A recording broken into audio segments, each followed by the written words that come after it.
안녕하세요. 저는 40대 초반 여자입니다. 지금까지 살아오면서 제일 후회가 되는 일은 아무래도 남편을 선택한 일인 것 같아요. 최근에 너무 큰 상처를 받아 이혼을 결정할 수밖에 없는 결정적인 사건 하나가 있었습니다.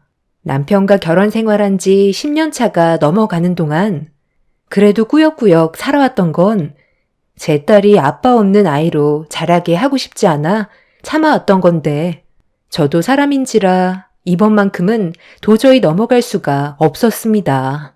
지금으로부터 5년 전에 남편이 일을 하다가 허리를 크게 다친 적이 있었어요. 몸을 쓰는 일이라서 허리를 잘못 쓰는 바람에 오랜 시간 고생을 많이 했었죠. 아마 거의 1년 동안은 누워서만 지냈던 것 같아요. 제대로 걷기조차 힘들 정도로 어려움이 많았었는데 1년이 지나는 시점부터 조금씩 몸이 회복이 되는 것 같더니 또다시 전에 했던 일을 알아보려 하길래 완벽하게 낫지 않은 이상 일자리 알아보는 건 좀 더 생각해 보는 게 어떻겠냐고 의논을 한 적이 있었습니다. 저는 눈치를 준 적도 없는데 집안의 가장이라서 그런지 눈치를 보는 것 같았어요. 남편이 일을 안 해도 충분히 먹고 살 만큼의 경제적인 능력이 되기 때문에 좀 더 상황을 지켜보기로 했었죠. 그렇게 6개월이라는 시간이 더 지나고 걷는 것 또한 전혀 문제가 없을 정도로 좋아졌는데 옆동에 살고 계신 시부모님께서 저희 집에 찾아오셨어요. 저희 아빠가 가지고 계신 건물이 몇 채가 있으신데 제가 살고 있는 건물과 시부모님께서 살고 계신 건물은 5년 전에 제 명의로 바꿔 놓으셨어요. 연세가 있으셔서 그런지 여러 가지로 신경 쓰는 일을 줄이고 싶다며 제가 관리하길 원하셨고 그렇게 제 소유의 건물이 되었었죠. 시부모님께서 저희 건물에 살게 되셨던 이유는 식당을 운영하셨는데 지속적인 적자로 폐업을 하게 되었고 경제적으로 어려워지는 상황들 때문에 빚까지 늘어나게 되면서 저희 부모님께 도움을 요청하셨죠. 다시 자리를 잡을 때까지 저희 건물에서 무상으로 지내실 수 있게 도와달라고 부탁을 하셨고 아빠는 조금의 고민도 하지 않으시고 집 하나를 내어 드렸습니다. 결혼 생활하면서 시부모님과 좋은 관계를 유지했던 건 아니었지만 그래도 가족이라는 명분 때문에 저도 아빠의 결정에 불만을 가지지 않았어요. 그런데 저희 집에 오신 이유를 들었을 때 기분이 별로 좋지 않았고 사람의 욕심은 한도 끝도 없다는 걸 알게 되었죠. 우리 아들이 요즘 일자리를 알아보고 있다며? 내가 봤을 때 아직 허리가 좋아진 것 같지는 않던데 웬만하면 1년 더 쉬게 하는 게 어떻겠니? 한 번 다친 허리는 또다시 다치기 마련이거든. 어차피 네가 가지고 있는 건물에서 나오는 월세만 받고 살아도 충분한데 내 아들이 무리하면서까지 일을 할 필요는 없잖아. 그러니까 좋은 일자리 구하는 게 쉬운 것도 아니고 또다시 무식하게 힘쓰는 일을 알아볼 텐데 차라리 그럴 바엔 너랑 같이 건물 관리하는 게 좋지 않겠어? 오죽했으면 내가 직접 여기까지 찾아왔겠니? 웬만하면 그냥 지금 버는 돈으로 같이 생활하는 게 좋을 것 같다. 저도 어느 정도 생각은 하고 있었는데요. 그이가 계속 일자리를 알아보려는 게 아무래도 집에 있는 게 답답해서 그런 것 같아요.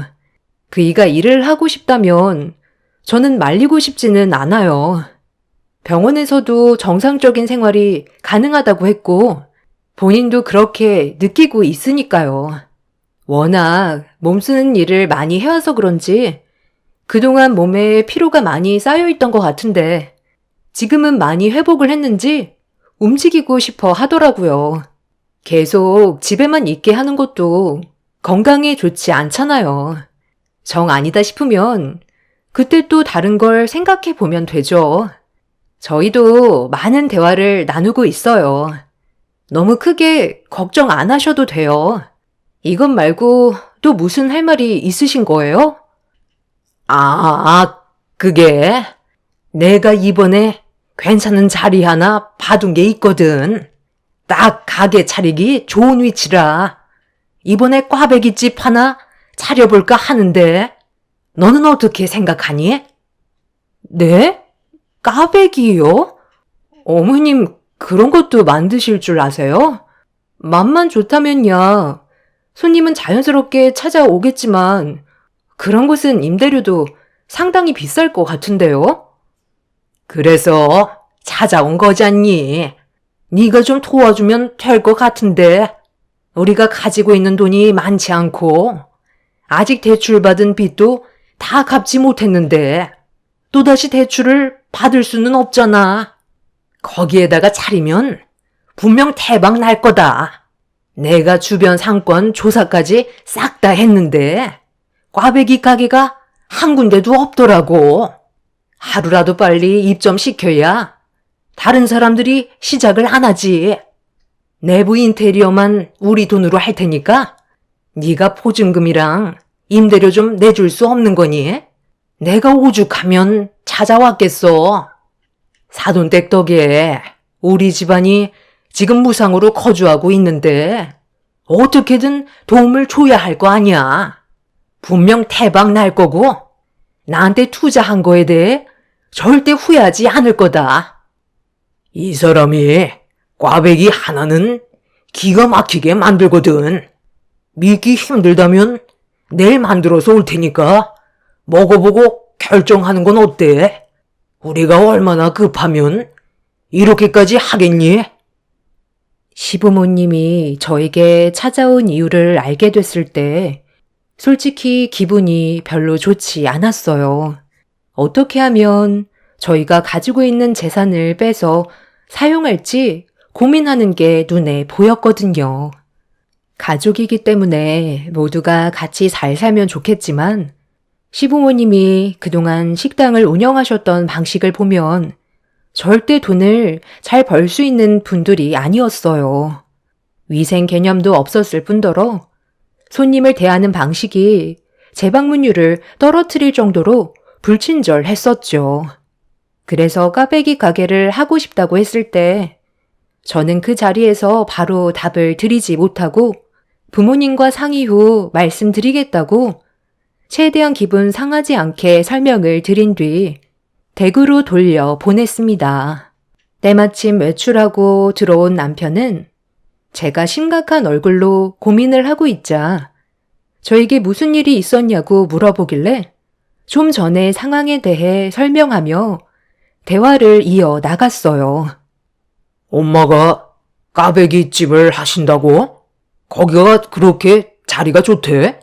마음이 급하신 거 보면 정말 하고 싶어 하시는 것 같은데 당신이 장인어른께 말 좀 잘해서 도와드리면 안 돼?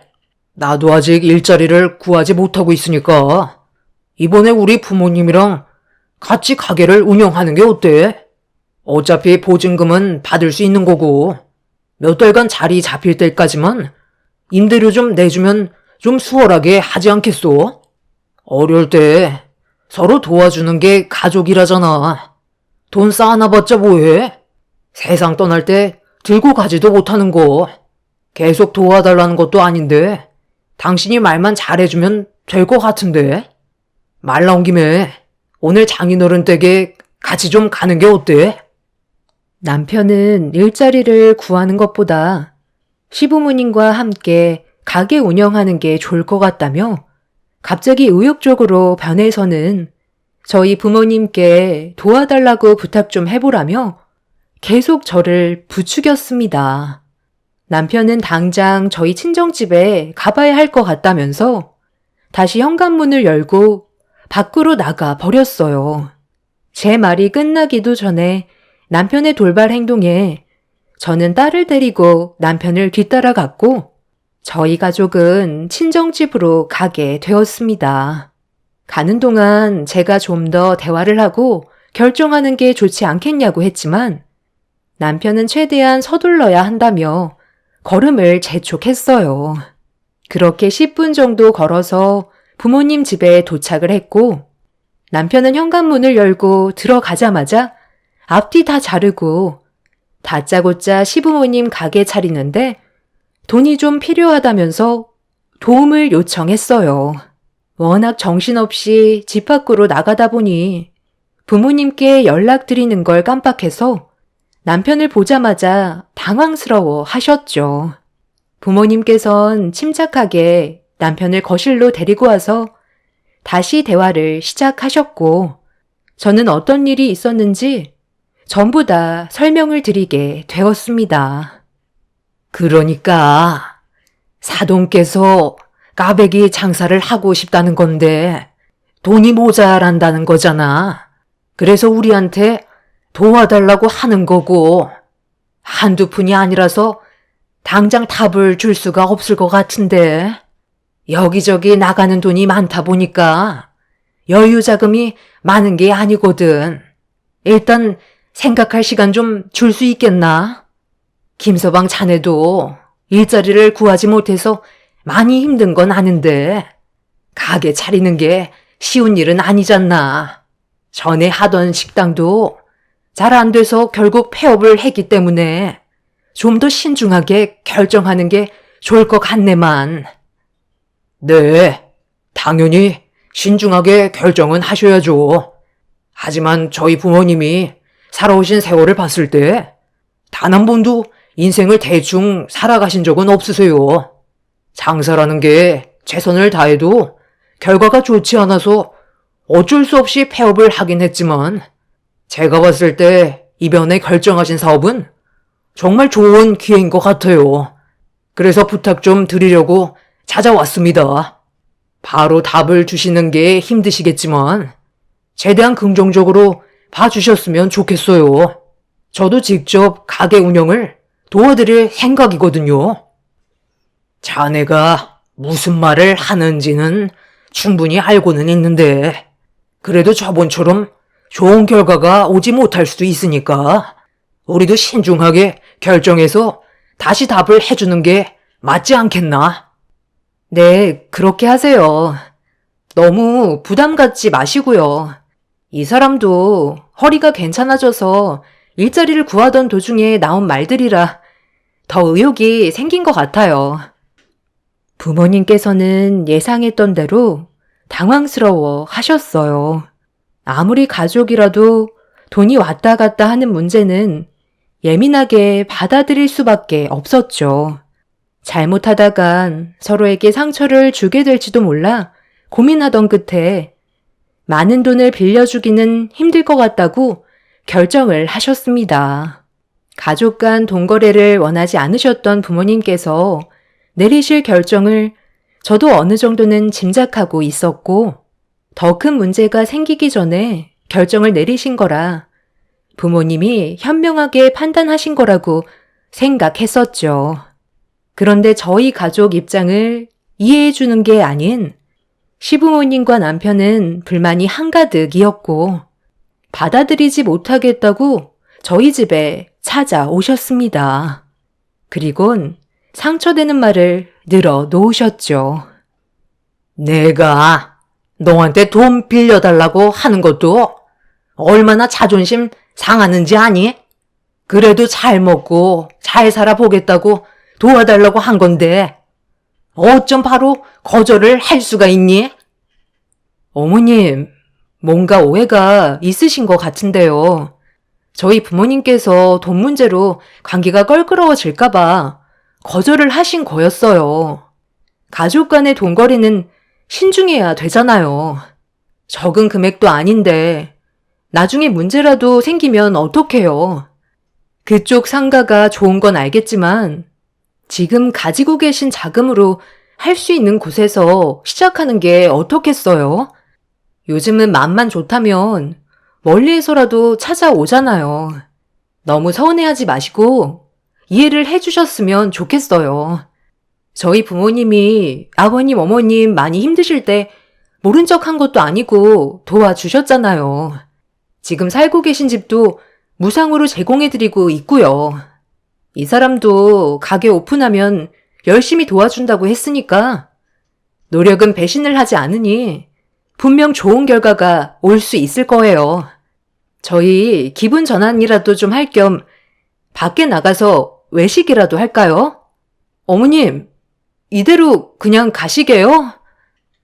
시부모님께서는 얼굴이 굳어지셔서는 더는 대화할 필요가 없다고 생각하셨는지 자리에서 일어나 집으로 돌아가셨어요. 서운하게 생각하실 것 같았지만 너무 크게 상처를 받으신 것 같아 저 또한 마음이 좋지는 않았어요. 시부모님께선 뒤도 안 돌아보고 밖으로 나가시자 남편이 그 모습을 보곤 마음이 안 좋았는지 저에게 불만을 털어놓기 시작했는데 감정이 격해졌는지 저에게 막말을 퍼부었고 너무 큰 상처를 받은 저도 서운함을 표현했어요. 돈도 많은 집안이 그거 얼마나 된다고? 꼭 그렇게까지 거절을 했어야만 해? 우리 부모님은 당신한테 부탁하는 게 쉬웠는 줄 알아? 내가 그동안 당신한테 얼마나 잘했어?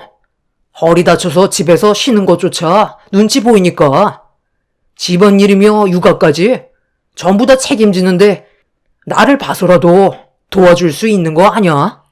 당신이 강하게 밀어붙이면 장인어른이 안 도와주겠냐고.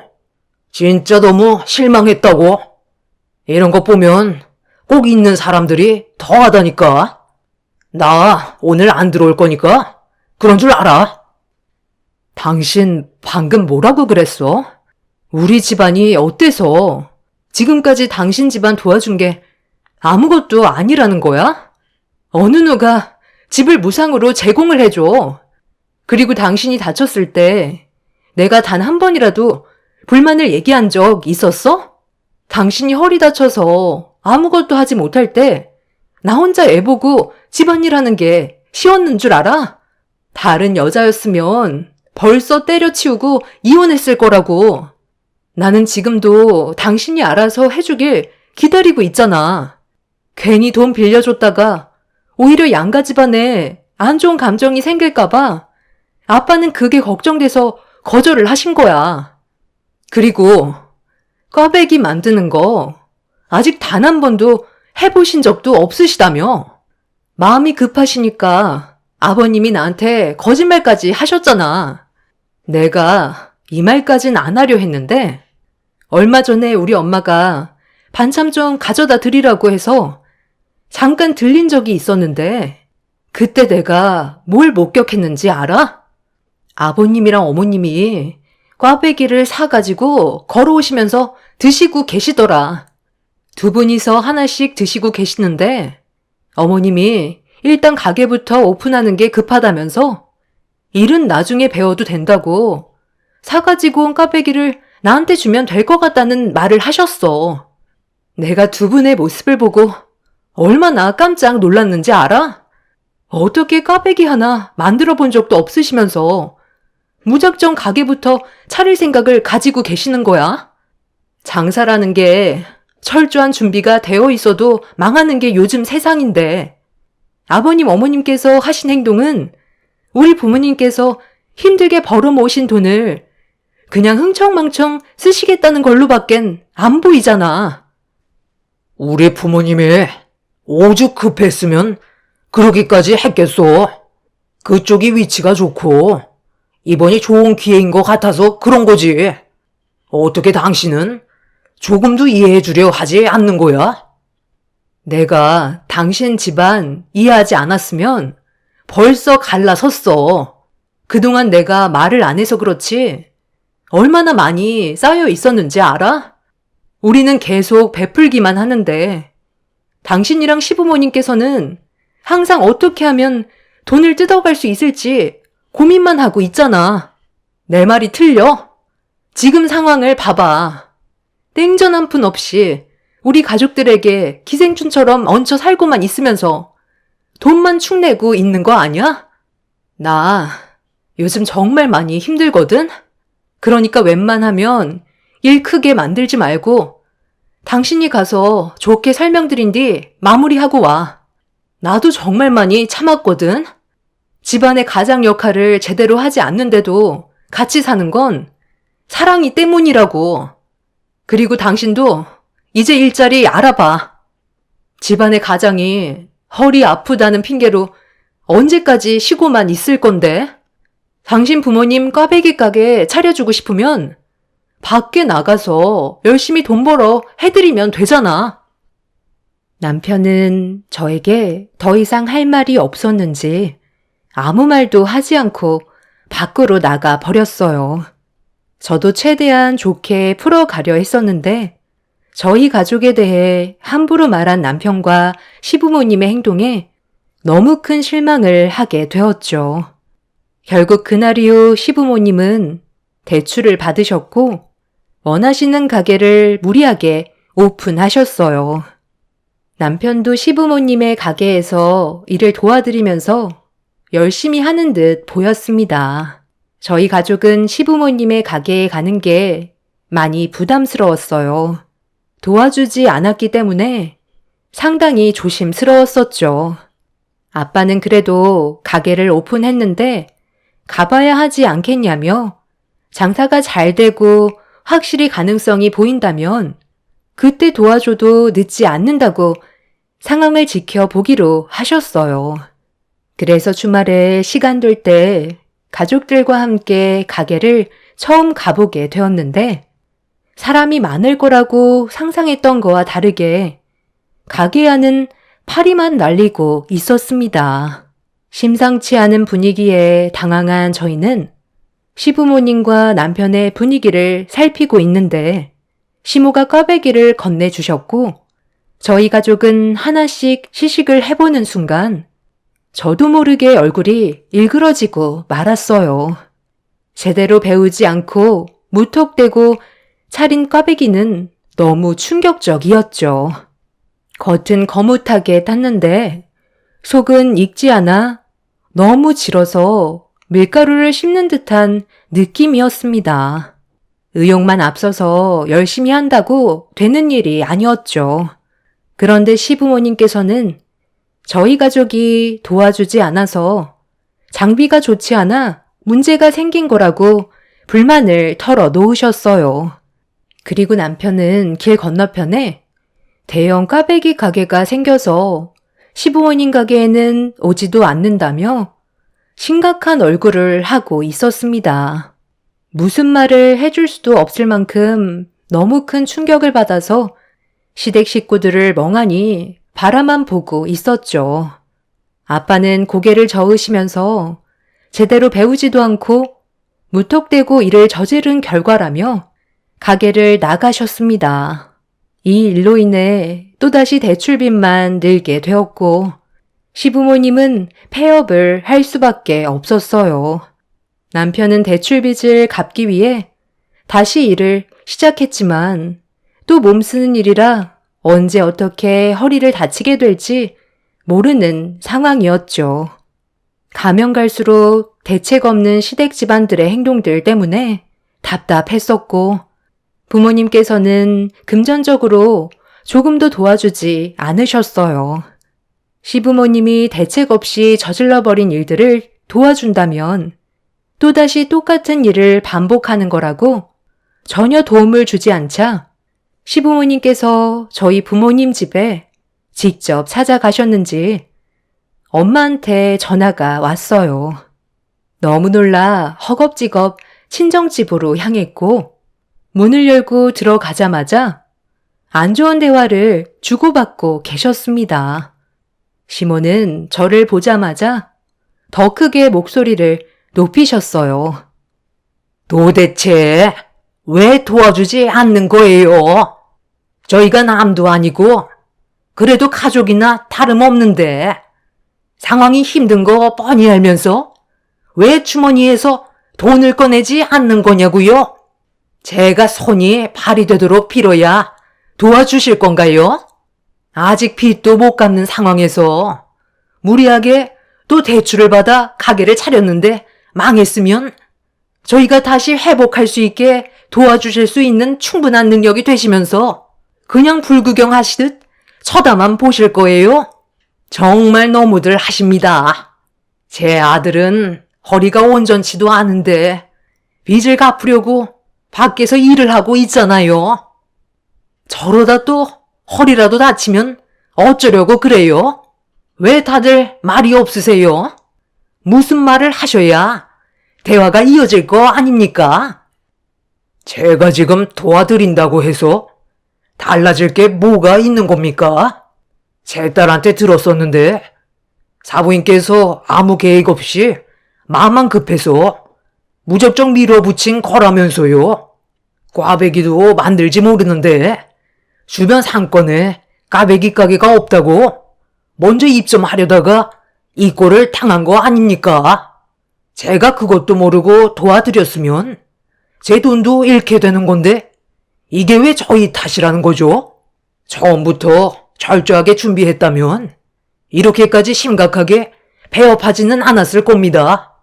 다시 한번 말씀드리지만 저희는 도와드릴 생각 없으니 사돈께서 저지른 일을 남에게 미루지 마세요. 더 이상 할 말 없으니까 그만 돌아가 주시죠.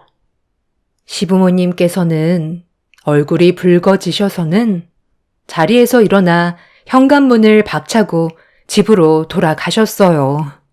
너무 막무가내로 나가시는 시부모님의 행동에 저 또한 할 말을 잃어버린 상태였죠. 그날 이후 시부모님은 저희 부모님과 두 번 다시 마주치지 않았어요. 부모님께서도 시부모님의 막말에 상처를 받으셨는지 먼저 손을 내밀어주지 않으셨죠. 그리고 이 문제로 인해 남편과 저와의 관계에도 심각하게 금이 가기 시작했어요. 말하는 것도 거침이 없었고 애가 보는 앞에서 저를 함부로 대하는 남편의 행동에 점점 지쳐가고만 있었습니다. 이런 위태로운 관계를 지속적으로 이어가면서 제 머릿속에는 이혼이라는 단어가 계속해서 맴돌았고 당장이라도 입 밖으로 꺼내고 싶었지만 제 딸이 받게 될 상처가 너무 클 것 같아 쉽게 이혼 얘기를 꺼내지 못하고 있었습니다. 그렇게 버티면서 살아온 시간이 5년이나 지나 버렸고 오랜 시간이 흘러버린 만큼 남편에게 어떠한 감정도 남아있지 않게 되었죠. 그렇게 힘든 삶을 살아가던 어느 날 밖에서 일을 보고 있는데 아빠한테 전화가 왔어요. 엄마의 건강에 문제가 생겨서 병원에 입원하셨다는 말을 듣게 되었죠. 그리고 엄마의 병명을 듣게 된 저는 너무 놀라 서둘러 병원으로 향했고 병실에 누워 계신 엄마를 보는 순간 눈물이 쏟아지고 말았습니다. 갑상선 암으로 한동안 항암 치료를 받기 위해 병원에 계셔야만 한다며 아빠도 괴로운 모습을 감추지 못하셨어요. 담당 의사는 3기에 접어들기 전에 발견하게 된 거라 집중 치료만 잘 받는다면 충분히 회복할 수 있다며 저희 가족에게 희망을 주었어요. 그리고 엄마의 건강 상태가 좋지 않다는 걸 남편이 알게 되면서 자연스럽게 시부모님의 귀에까지 들어가게 되었죠. 그리고 이런 심각한 상황에 남편은 저에게 더 이상 함께할 수 없다는 걸 느끼게 해줄 만큼 충격적인 행동을 저지르고 말았습니다. 남편이 병실로 들어왔는데 몸에서 고기 냄새가 진동을 하길래 고깃집에 다녀왔냐고 물어보니까 배가 고파서 잠깐 식당에 들렀었다며 저희 엄마가 운영하는 소고기집 가게에서 점심을 해결하고 오는 중이라며 문병객에게 식대 내주는 게 도리 아니냐는 어이없는 말을 꺼내길래 뭐 하는 짓이냐고 되묻자 툭불 등심 12만 원 정도 먹었는데 사장인 저희 엄마 앞으로 청구했다며 카운터 직원에게 얘기해 놓았다고 엄마 앞에서 이쑤시개로 치아에 낀 음식물을 정리하고 있었어요. 너무 기가 막혀서 할 말이 안 나와 남편을 멍하니 바라보고 있는데 갑자기 전화가 왔길래 확인을 해보니 엄마 식당에서 전화가 온 거였어요. 무슨 상황인지 몰라 받는 순간 남편의 뺨에 손을 올렸습니다. 아까 남편 되시는 분이 사장님 앞으로 청구하면 된다고 말씀하시고 나가셨거든요. 문병객이라는 말만 하고 나가셨는데 지금 다른 가족분들까지 오셔서는 한 차례 드셨는데 한 40만 원 정도 나왔거든요. 사장님 문병객이라면서 여기서 낀 일을 해결하고 병원에 가시는 거라고 하시는데 이게 맞는 거예요? 다른 직원들이 붙잡고 있긴 한데 손님들도 계속 들어와서 급한 마음에 일단 전화를 드린 거거든요. 아까 남편 되시는 분께서 투불 등심 12만 원 드시고 가셨고요. 이분들은 40만 원어치 드시고 나가시려는 거 힘들게 맞고는 있는데 저희도 들은 게 없어서 어떻게 해야 할지 몰라 당황스러운데 일단 전화 바꿔 드릴게요. 나다. 오래간만이지? 그동안 잘 지내고 있었니? 안 싸더니 갑상선 암에 걸려서 지금 병원에 입원 중이라던데 그래도 평문안 가는 게 도리일 것 같아 잠깐 들리려는데 우리가 점심을 안 먹었지 뭐냐. 그래서 가는 길에 사돈이 운영하는 가게에 잠깐 들려서 한 끼 해결했는데 오래간만에 소고기를 먹어서 그런지 목구멍에 술술 넘어가더라고. 투불 등심으로 한 40만 원어치 정도 먹었는데 사돈이 어차피 사장이니까 그 앞으로 청구하면 되잖아. 문병객에게 식대 내주는 건 당연 도리 아니겠어? 지금 사돈 병원으로 출발할 거니까 문 앞에 가로막고 있는 직원들 좀 빨리 치워봐라. 이 사람들이 내가 누군지 아직 감이 안 잡히나 봐. 어머님, 지금 무슨 상황인지 파악이 안 되세요? 저희 엄마 암으로 병원에 입원해 계시는데 지금 엄마 식당에서 소고기를 40만 원어치나 드셨다고요? 병문안을 오시려면 먼저 병원에 오셨다가 식당에 들리는 게 순서 아닌가요? 지금 당장 어머님이 드신 거랑 이 사람이 먹은 음식값 지불해 주세요. 어머, 내가 왜 지불해야 되는데? 우리 아들이 이렇게 해도 된다고 해서 나는 내 아들의 말을 따른 것밖엔 없는데 할 말이 있으면 내 아들한테 해라.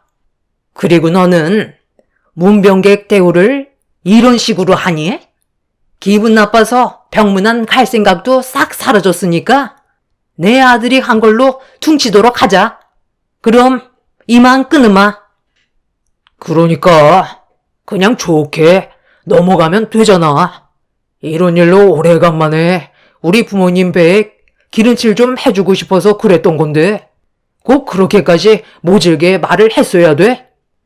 당신은 지금 우리 집안을 완전히 무시하는 행동을 저지른 거 알아? 그동안 우리 엄마 식당에 들어오지도 못하다가 입원하시니까 문병객 핑계로 일을 이렇게까지 만들어? 순서가 잘못됐다고 생각하지 않아? 먼저 병문안을 오시고 좋게 대화를 풀어나간 뒤 식당에 가셔서 식사를 하시는 게 순서 아니냐고.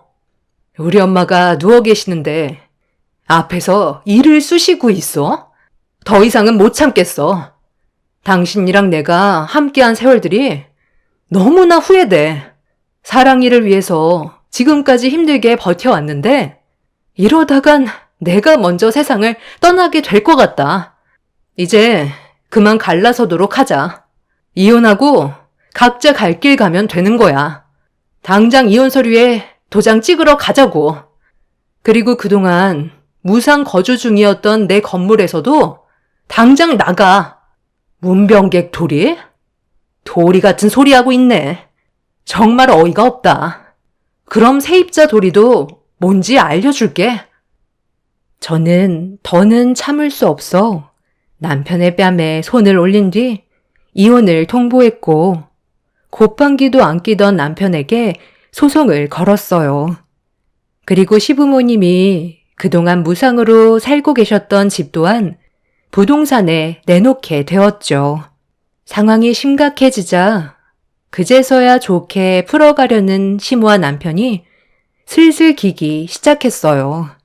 하지만 저는 조금도 봐주지 않고 그 사람들을 내쫓아 버렸습니다.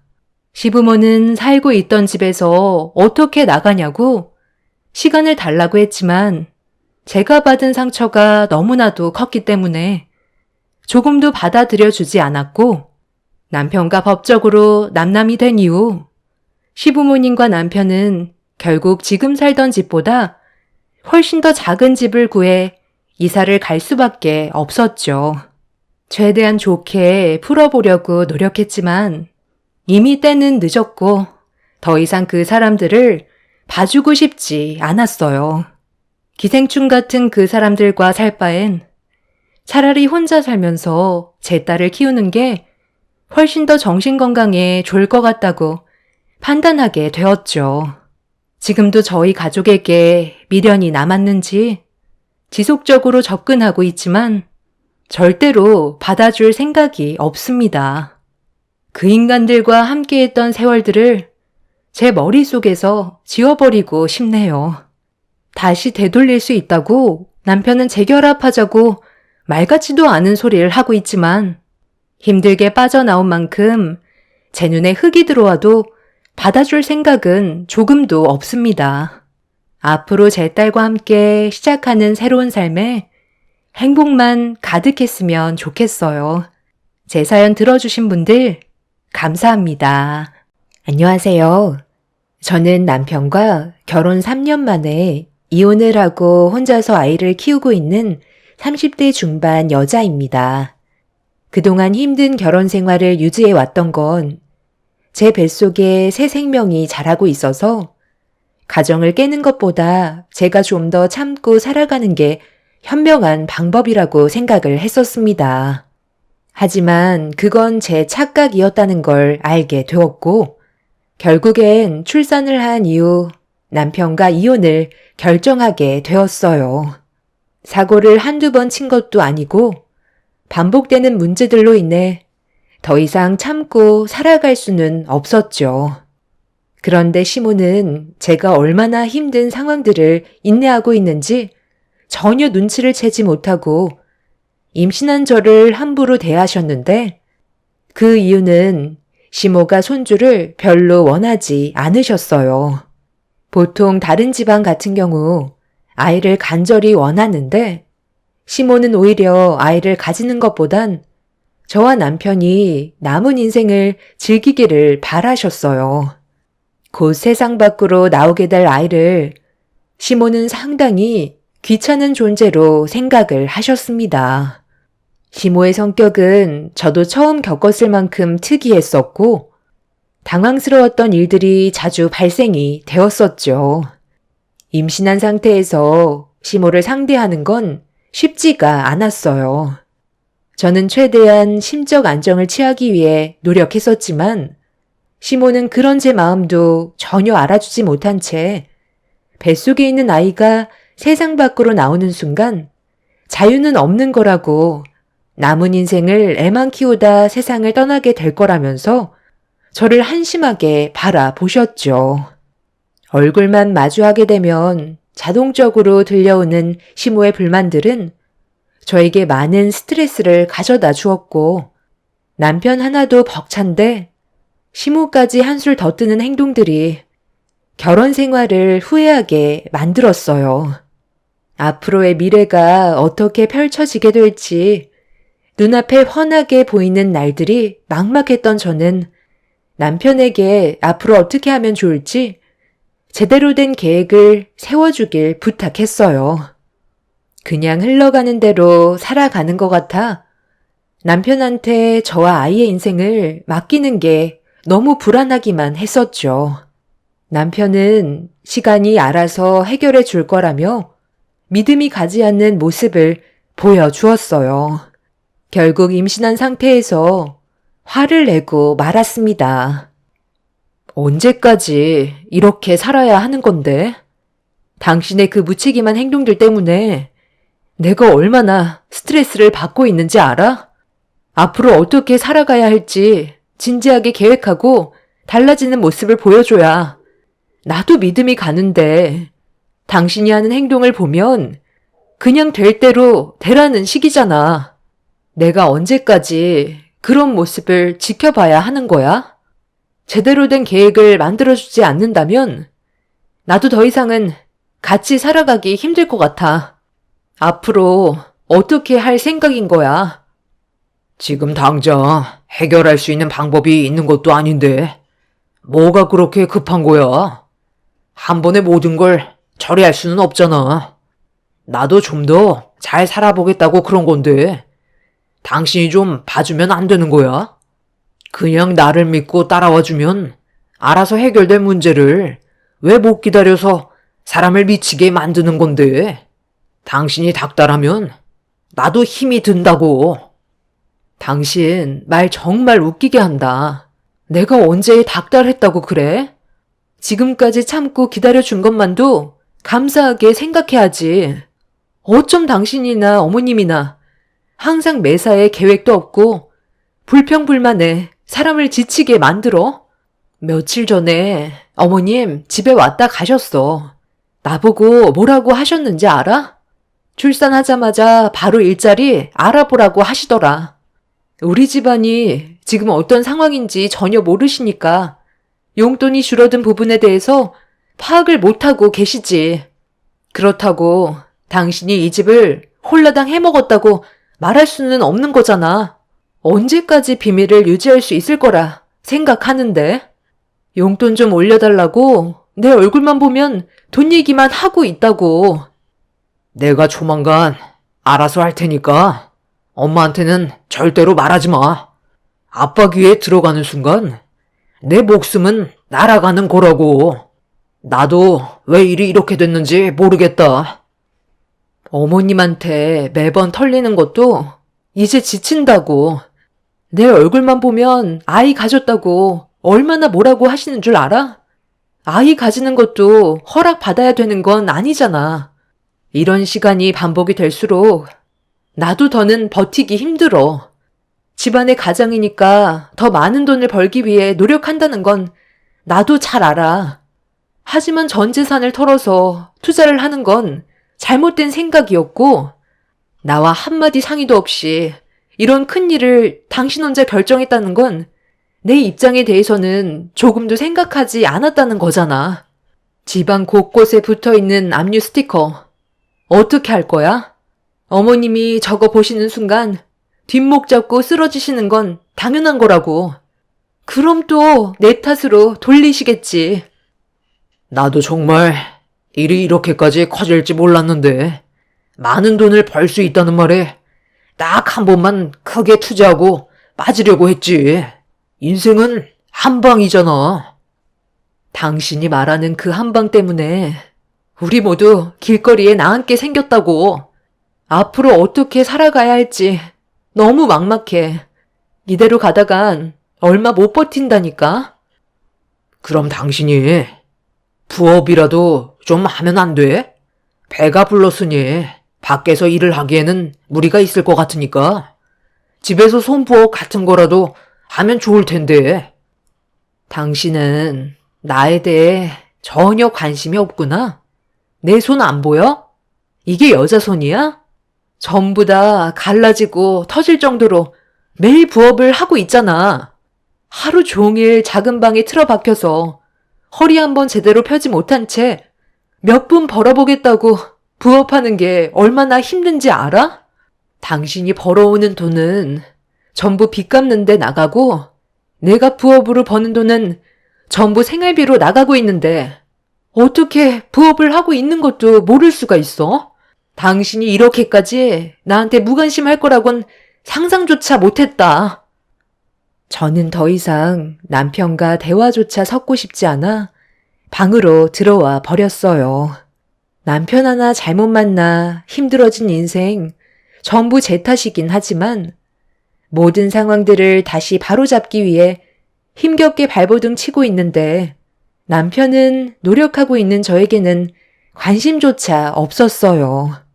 퇴근하면 하는 일이 맨날 핸드폰만 바라보고 있으니 제가 부업을 하고 있는지 손이 만신창이가 되어가고 있는데도 전혀 신경 쓰지 않고 있었습니다. 저 몰래 전 재산 털어서 저는 전혀 알지도 못하는 코인이라는 거에 투자를 했다가 전부 탕진을 해버렸고 빚만 잔뜩 있는 상태로 접어들었으면 정신을 차리고 숨은 쉴 수 있게 만들어줘야 하는데 인생은 한방이라면서 또다시 무언가를 저지르려고 계획하고 있는 모습에 앞으로 남은 인생을 남편만 바라보고 의지할 수 있을지 너무 걱정이 되었었죠. 이런 안 좋은 상황 속에 시모까지 거들고 있어서 제 인내심에도 한계가 느껴지고 있었어요. 언제까지 제가 남편이 집을 홀라당 날려먹었다고 말을 하지 않고 버틸 수 있을지 그것도 알지 못하는 상태에서 매일같이 불안함을 가지고 있는데 곧 태어나게 될 뱃속의 아이가 저 때문에 온갖 스트레스만 받고 세상 밖으로 나오게 될까봐 너무 걱정이 많았습니다. 그렇게 하루하루를 버틴다 생각하며 살아오고 있었는데 어느 날 시모가 경매로 넘어간 저희 집에 오신다는 연락을 주셨어요. 너무 갑작스럽게 일어난 일이라 당황스러웠고 어떻게 해야 할지 몰라 발만 구르고 있었죠. 이 사실을 서둘러 남편한테 알려 도움을 요청하자 남편도 많이 놀랐는지 자기가 알아서 처리하겠다며 시모에게 전화를 했어요. 그런데 시모도 한 번 내린 결정을 번복하는 일은 거의 없어서 남편이 말렸는데도 무조건 저희 집에 오실 생각을 가지고 계셨어요. 남편은 무조건 시모를 막아야 한다면서 시부의 귀에 들어가는 건 원하지 않고 있었고 저 또한 안 좋은 상황을 막는 게 좋을 것 같아 고민을 하다가 내린 결정은 현관 비밀번호를 바꾸고 친정집으로 향하는 것밖에는 없었어요. 서둘러 짐을 챙긴 뒤 집 밖으로 나간 다음 택시를 잡아 올라타 시모에게 전화를 걸었습니다.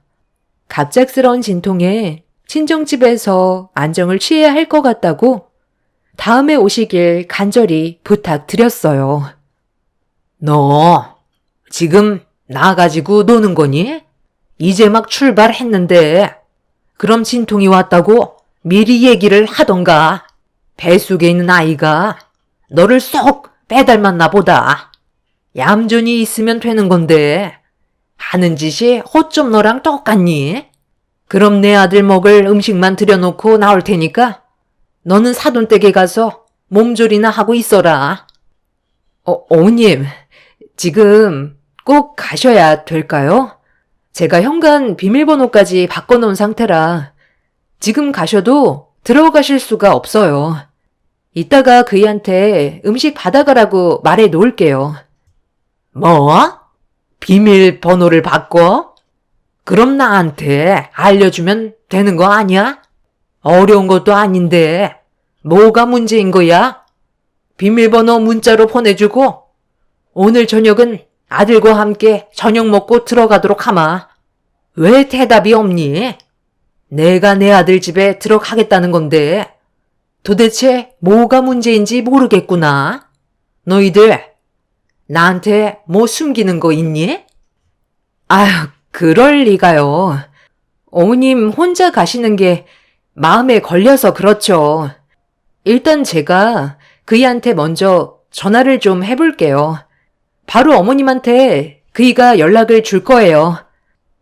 시모는 제가 비밀번호를 알려주지 않는 거에 대해 불만을 쏟아내었지만 저도 시부모님이 안 좋은 소식을 듣게 하고 싶지 않아 최대한 막으려고 노력했어요. 저는 곧바로 남편한테 전화를 걸어 상황 설명을 이어나갔고 남편은 시모에게 전화를 해서 직접 만나 음식을 받아가는 게 최선의 방법인 것 같다는 의견을 주었어요. 그렇게 한 번의 위기를 겨우 넘길 수는 있었지만 언제 또 무슨 일이 벌어질지 몰라 마음을 졸이며 생활을 하고 있었습니다. 남편과 저는 시부의 귀에 들어가지 않게 하기 위해 최대한 조심했어요. 남편이 집을 날려먹었다는 걸 알게 되시는 순간 집안은 폭풍이 휘몰아칠 테고 뼈도 못 추리게 될 게 뻔하기 때문에 더 큰 일이 오기 전에 저희 부부가 사전에 모든 걸 막아야만 했었습니다. 남편은 이대로 방치하다가는 결국 걸리게 될 거라고 생각을 했는지 원래 해서는 안 될 행동이었지만 남편은 중간에서 시모에게 음식을 받아 집으로 들어간 뒤 압류 스티커를 전부 다 뒤로 숨겨놨었어요.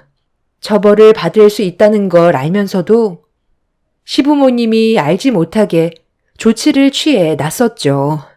그렇게 매일 불안한 상황 속에서 지내다 보니 제 몸에도 문제가 생겼고 출산 예정일보다 좀 더 일찍 출산을 하고 말았습니다. 정말 다행이었던 건 주기를 다 채우지 않고 아이가 세상 밖으로 나왔는데도 건강 상태는 나쁘지 않아 관리만 잘해주면 큰 문제는 없었어요. 저는 부모님 집에서 일주일 정도 몸조리를 한 뒤에 부모님의 도움을 받아 집으로 돌아갈 수 있었습니다. 부모님께서도 사업을 하시기 때문에 시간을 계속 뺄 수가 없는 상황이라 부모님 집에서 계속 지내는 것도 한계가 있었어요. 부모님께서도 집이 경매로 넘어간 건 모르고 계셔서 남편과 제가 잘 지내고 있는 줄로만 알고 있었죠.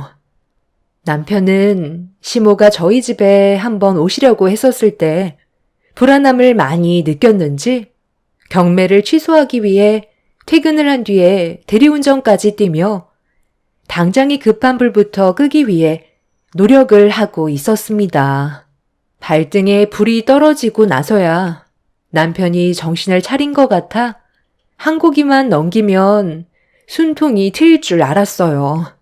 저도 육아에만 집중을 할 수는 없어서 집에서 할 수 있는 또 다른 일들을 찾아보았고 저희 부부는 주어진 환경 속에서 최선을 다해 살아가고 있었어요. 하지만 이제 막 세상 밖으로 나온 아이는 저에게 많은 시간을 허용해 주지 않았습니다. 제대로 된 생활 자체가 불가능했었고 잠 한숨 잘 수 없을 정도로 아이한테서 손을 뗄 수가 없었어요. 체력은 이미 바닥이 난 상태라 이를 알아보기에는 어려움이 많았습니다. 여러 가지로 힘겨운 날들이 계속해서 이어져 가고 있던 어느 날, 평소에는 집에 오시기 전에 항상 연락을 주셨는데, 그날은 저에게 전화 한 통 없이 오셔서 아무런 준비도 없이 문을 열어드려야만 했어요.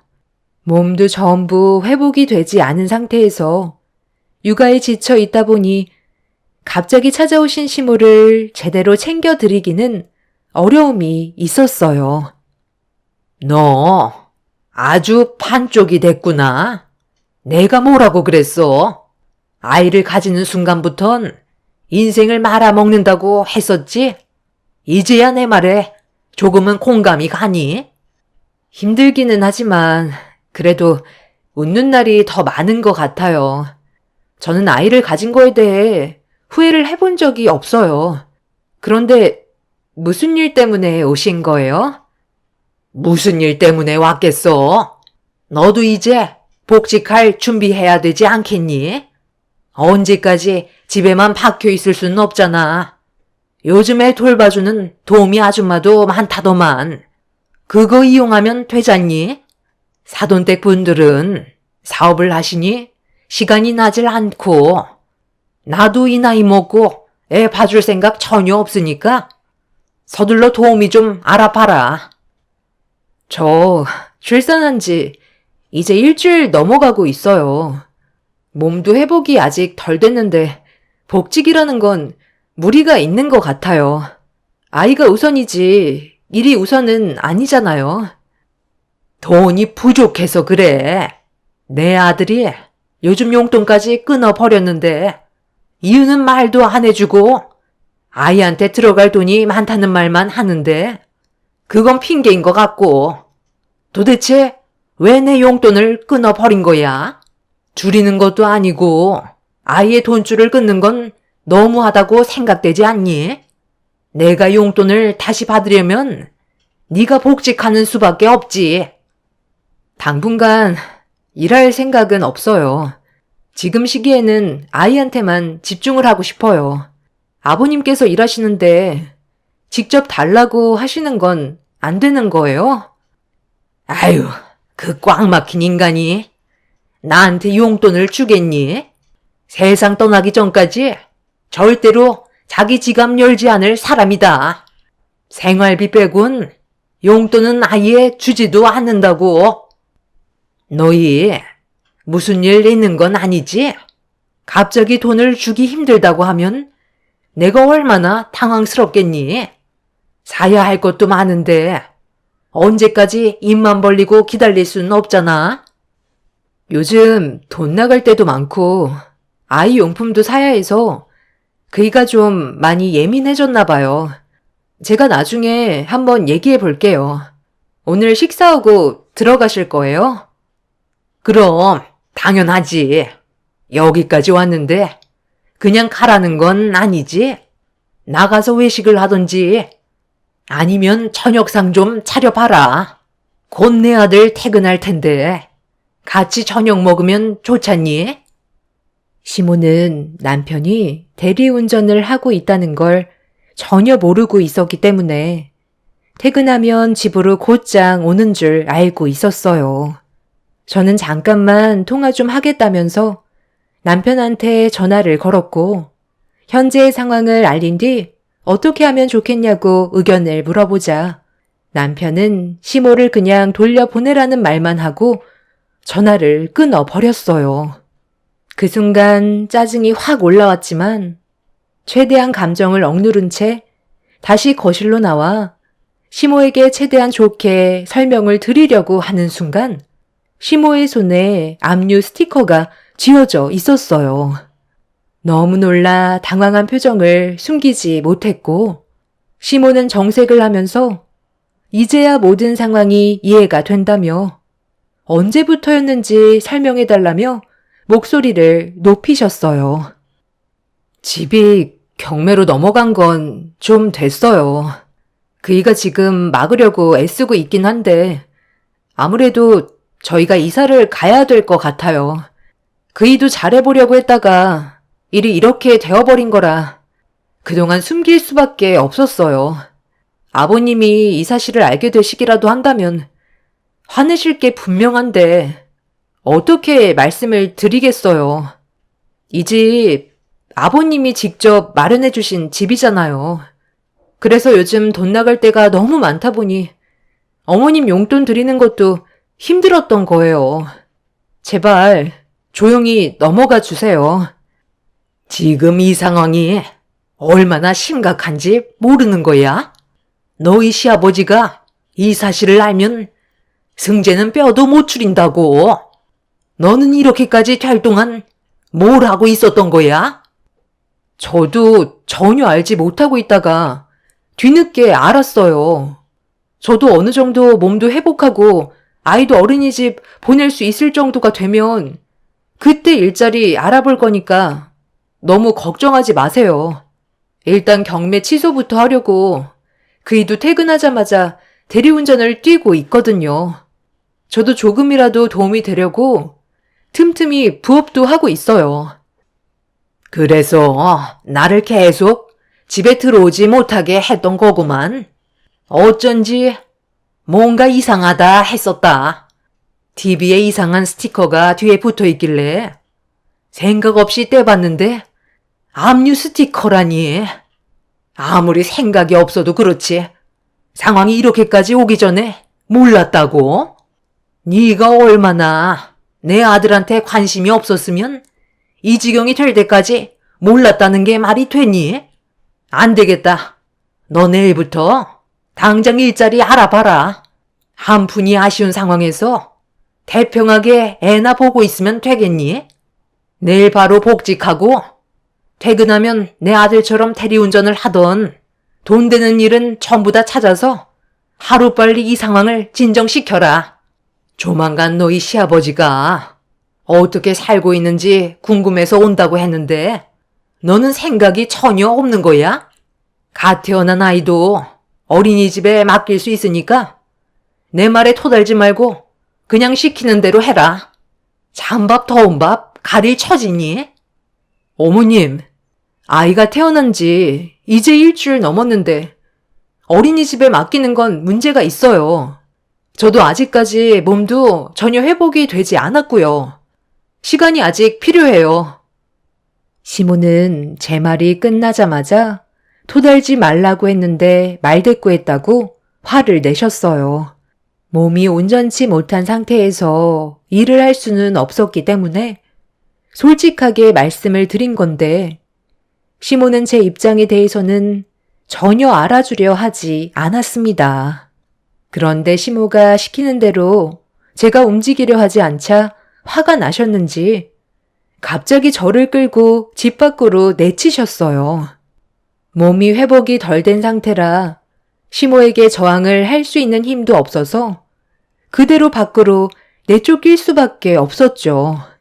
시모의 갑작스러운 돌발 행동에 당황한 저는 신발도 신지 못한 상태로 밖으로 내쳐져 기분이 좋지 않았고 저도 그동안 정말 많이 참고 살았던 터라 결국 감정이 터지고 말았습니다.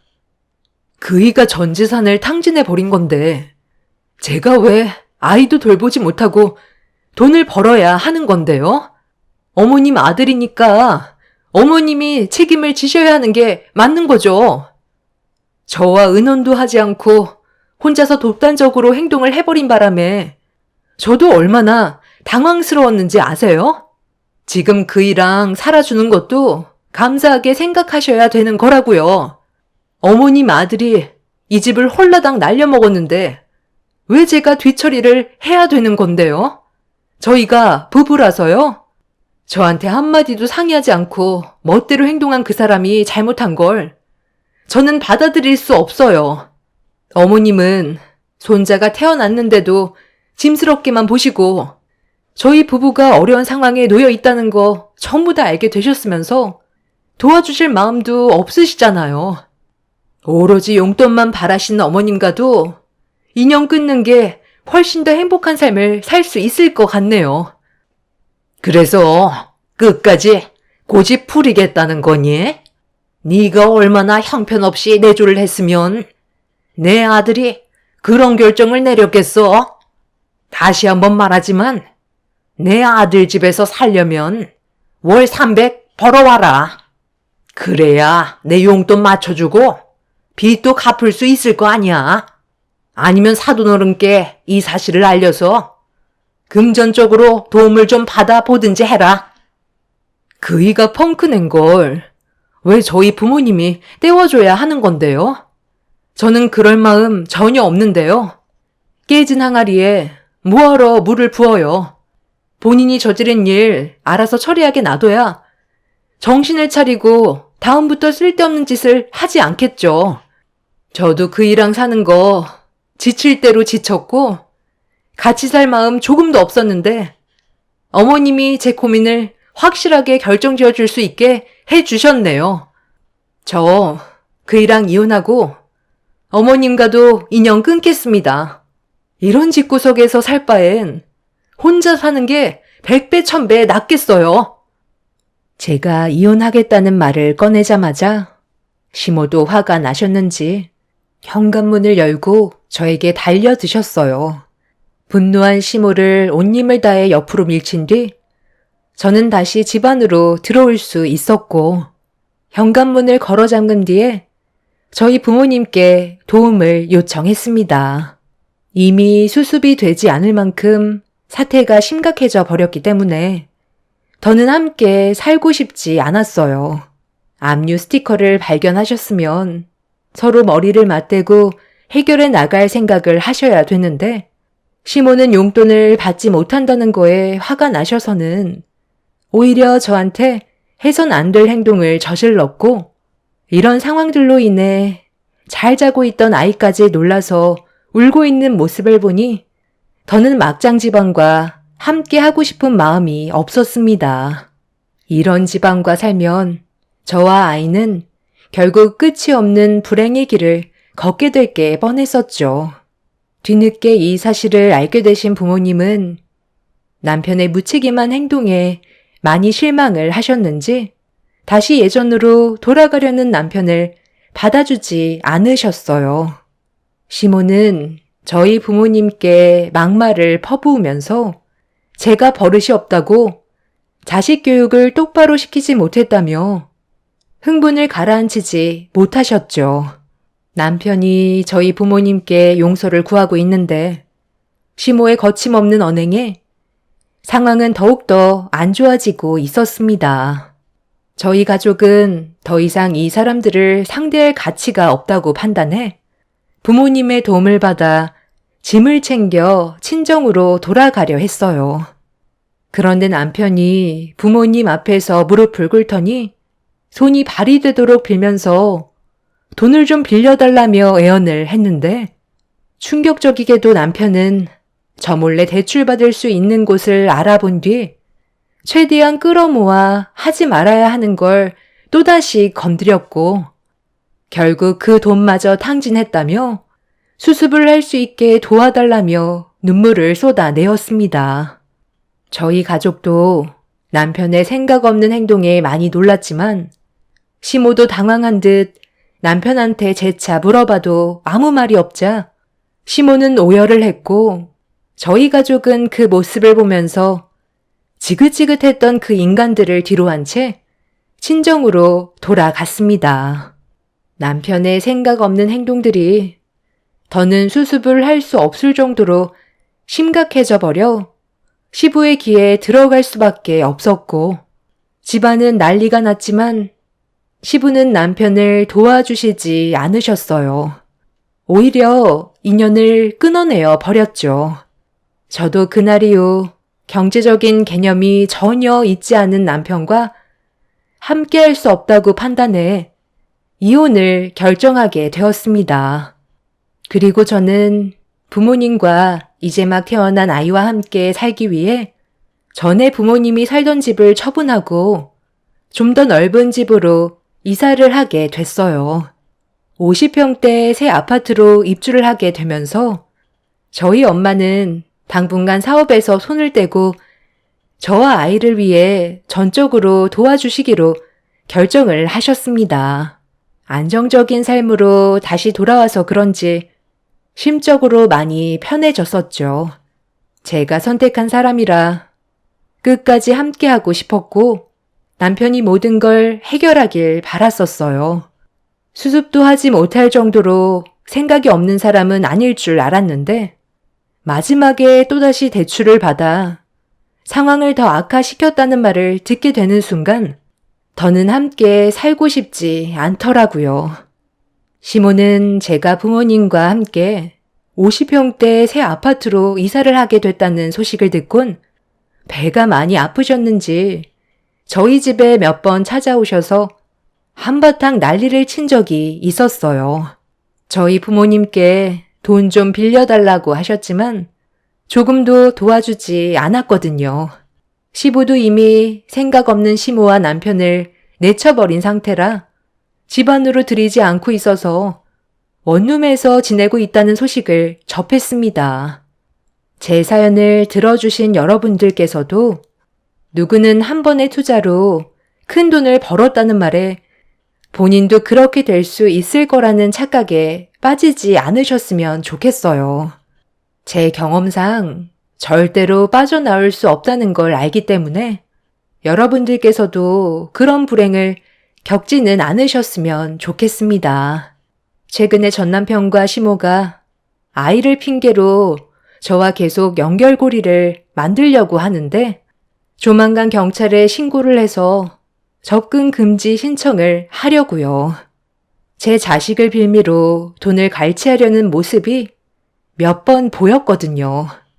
제 사연 들어주신 분들께서도 중요한 결정을 하실 때는 혼자서 결정을 내리시기보다 주변 분들과 충분한 상의 후 행동하시길 바랍니다. 감사합니다. 안녕하세요.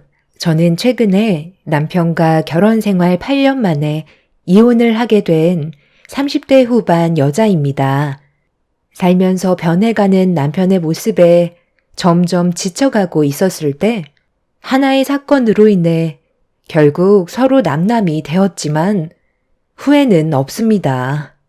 남편과 처음부터 문제가 시작된 건 아니었어요. 그렇다고 좋은 관계를 유지해 오던 것도 아니었지만 크게 싸우는 일 없었고 서로에 대해 존중해 주면서 살아왔었는데 작년에 시모의 몸에 문제가 생기면서부터 남편과의 갈등이 커져가기 시작했어요.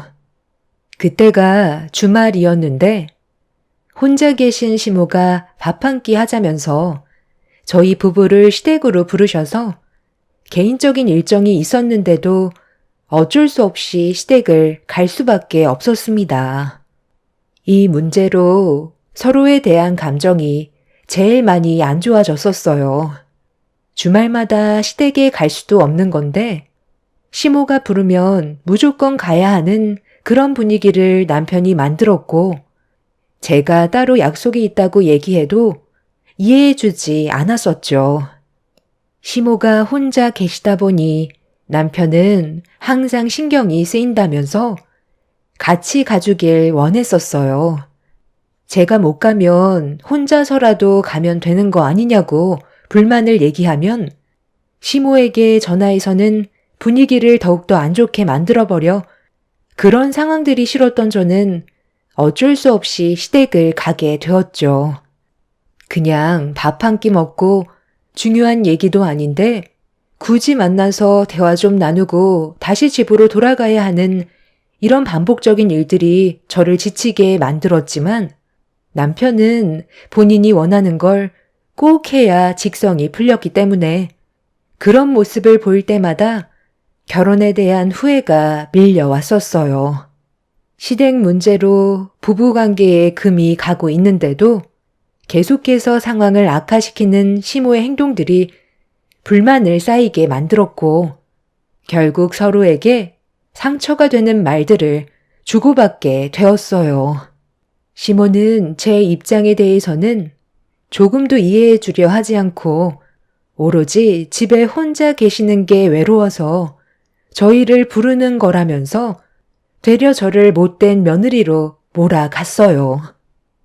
혼자서 지내다 보면 외롭기도 하고 아들 얼굴 보는 낙으로 사는데 그것도 네 눈치를 봐야 하니? 나도 스트레스를 얼마나 많이 받는 줄 아니? 당신이 이해 좀 해주면 얼마나 좋아? 이왕 오는 거 좋게 웃으면서 오면 이런 분위기가 만들어질 필요도 없고 얼굴을 붉히지도 않아도 되는데 그거 이해 못해줘서 상황을 안 좋게 만들어야 속이 후련해? 내 주위 사람들 보면 마누라가 알아서 주말만 되면 시댁에 가자고 먼저 얘기 꺼낸다는데 당신은 어떻게 단 한 번도 그런 적이 없어? 항상 억지로 끌려다니는 것처럼 행동하잖아. 부부가 된 지 몇 년째인데 아직까지도 이걸로 감정이 상해야 되는 거야? 정말 말 이상하게 하네. 누가 보면 내가 엄청 나쁜 며느리인 줄 알겠다. 그러는 당신은 우리 부모님 집에 가자는 말을 먼저 꺼낸 적 있어? 나야말로 서운하지. 주말만 되면 어머님 집에는 항상 와야 하는 거고 우리 집에는 왜 가면 안 되는 건데? 우리는 부모님이 다 계시고 어머님은 혼자라서 그런 거라고?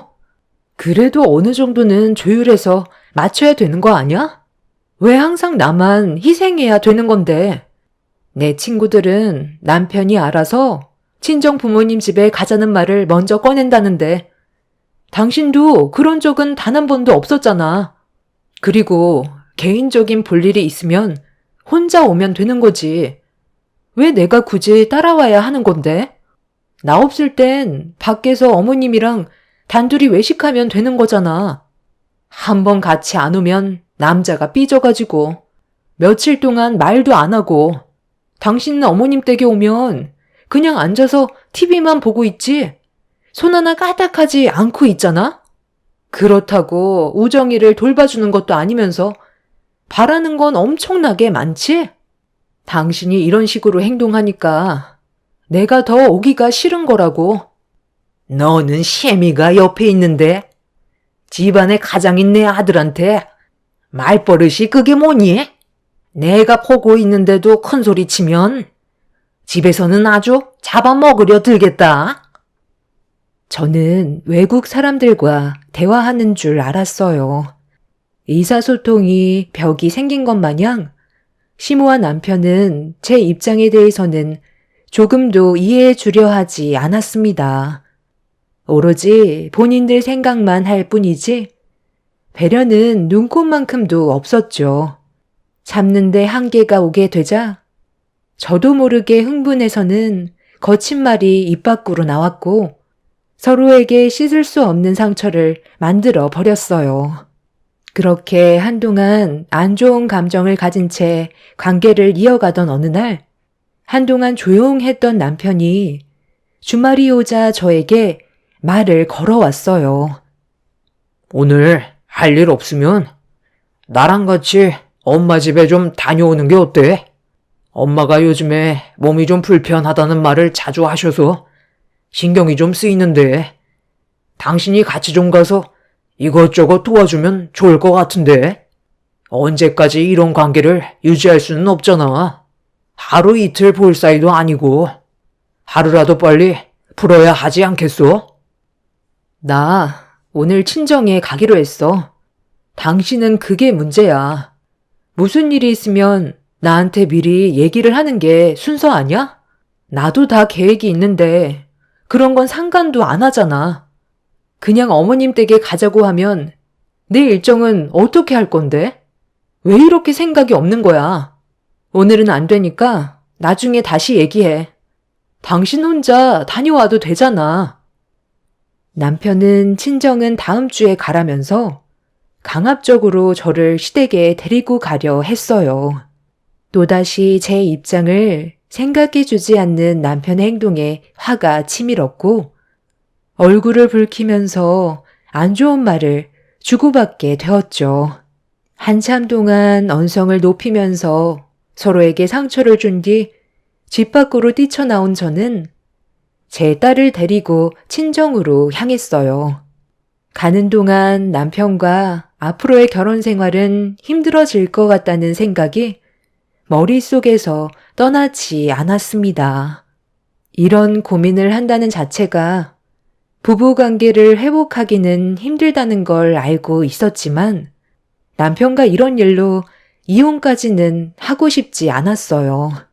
아직 어린 제 딸한테 아빠 없이 자라는 걸 원하지 않았거든요. 그렇게 친정에 도착하고 아이와 함께 부모님 집에 들어가려는 순간 남편한테 전화가 왔어요. 상당히 떨리는 목소리로 불안해하면서 말을 잘 못하길래 무슨 일이 생겼냐고 침착하게 대화를 풀어나가자 남편이 시댁에 도착했을 때 시모가 쓰러져 있었다며 응급실로 급하게 옮겨진 뒤 수술실에 들어갔다면서 의사가 중풍이 온 것 같다는 충격적인 말을 꺼냈습니다. 시모가 쓰러지자마자 발견된 게 아니라서 심각한 장애가 생기게 될 것 같다는 진단을 받았었고 불안에 떨고 있었어요. 저는 너무 놀라 친정 부모님께 이 사실을 알린 뒤 병원으로 함께 가게 되었습니다. 그렇게 병원에 도착을 하니 시모는 수술실에 계셨고 남편은 눈물을 흘리면서 괴로워하고 있었어요. 갑작스러운 뇌혈관 장애로 정신을 잃고 넘어졌을 때 빠른 조치가 이루어졌다면 그나마 후유장애가 크게 오지 않았겠지만 꽤 오래 방치가 되어 있던 상태라 문제는 심각하게 흘러가고 있었습니다. 저희 가족은 수술실 앞에서 시모의 건강을 걱정하고 있었는데 제 앞으로 걸어오던 남편이 저를 보며 갑자기 얼굴에 손을 올렸어요. 이 모든 게 제 탓이라면서 부모님이 옆에 계시는데 남편은 뺨을 올려 버렸죠.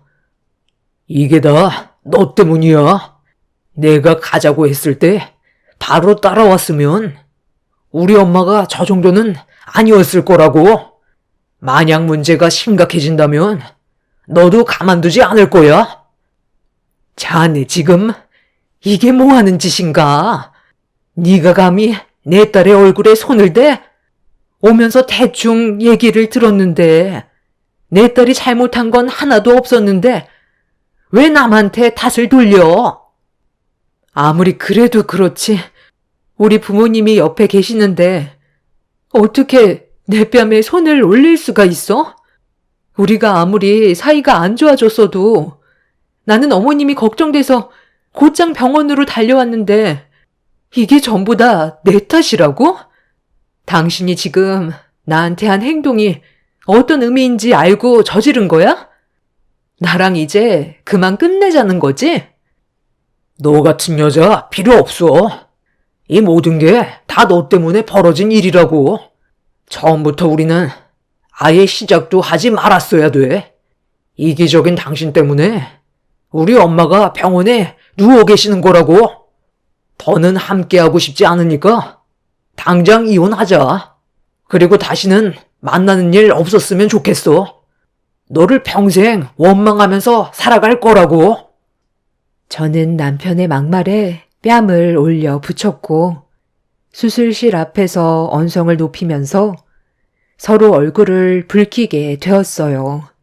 제가 뭘 잘못했길래 남편한테 뺨을 맞아야 하는지 이해를 할 수가 없었습니다. 아빠도 남편의 행동에 많이 놀라셨는지 화를 내셨고 이런 상황이 오자 저희 가족은 더 이상 병원에 있을 수가 없었어요. 엄마는 그냥 집으로 돌아가는 게 좋을 것 같다면서 하루빨리 이혼 절차 밟으라고 화를 가라앉히지 못하셨어요. 저희 가족은 결국 더는 병원에 있고 싶지 않아 집으로 돌아오게 되었고 남편은 수술실에 들어간 시모를 보며 오열을 하고 있었습니다. 그날 이후 어떠한 연락도 주고받지 않았어요. 저는 며칠간 고민을 해봤지만 하루라도 빨리 이혼을 하는 게 서로가 더 큰 상처를 받지 않을 것 같아 이혼 서류를 가지고 병원으로 찾아갔어요. 그렇게 병실 문을 열고 안으로 들어가니 시모가 누워 계셨고 남편이 그 옆에서 간호를 하고 있었습니다. 어두운 얼굴빛을 하고 있는 남편은 아무 말 하지 않고 시모를 쳐다만 보고 있었어요. 저는 조용히 시모와 남편 앞에 섰는데 병상에 누워 계시는 시모의 몸 상태가 상당히 심각해 보였습니다.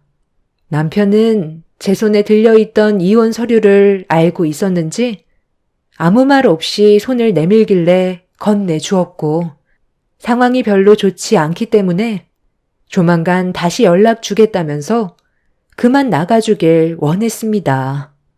그런 남편의 모습을 보니 안타까웠고 시모의 몸 상태가 많이 심각하냐고 물어보니 반신불수라는 말을 듣게 되었습니다.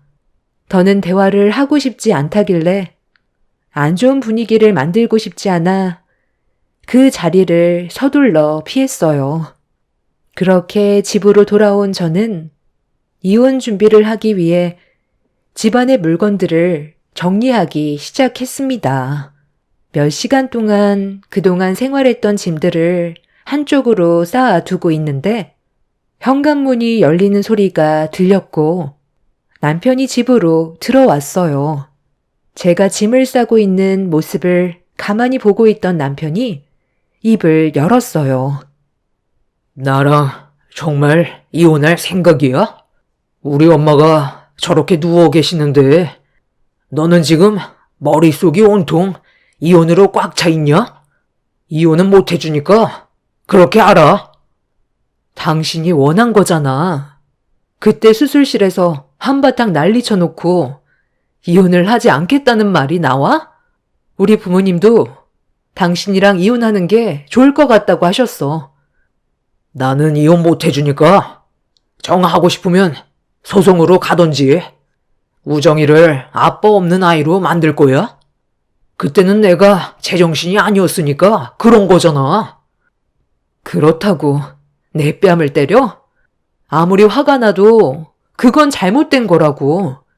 그것도 우리 부모님이 보는 앞에서 내 뺨에 손을 올렸다는 건 용서받을 수 없는 행동 아니야? 어찌됐든 나는 당신하고 이혼할 생각 없으니까 이 서류 다시 가져가. 그리고 내일부터 병실에 누워 계신 우리 엄마 좀 살펴드려. 그렇게 해줄 수 있는 거지?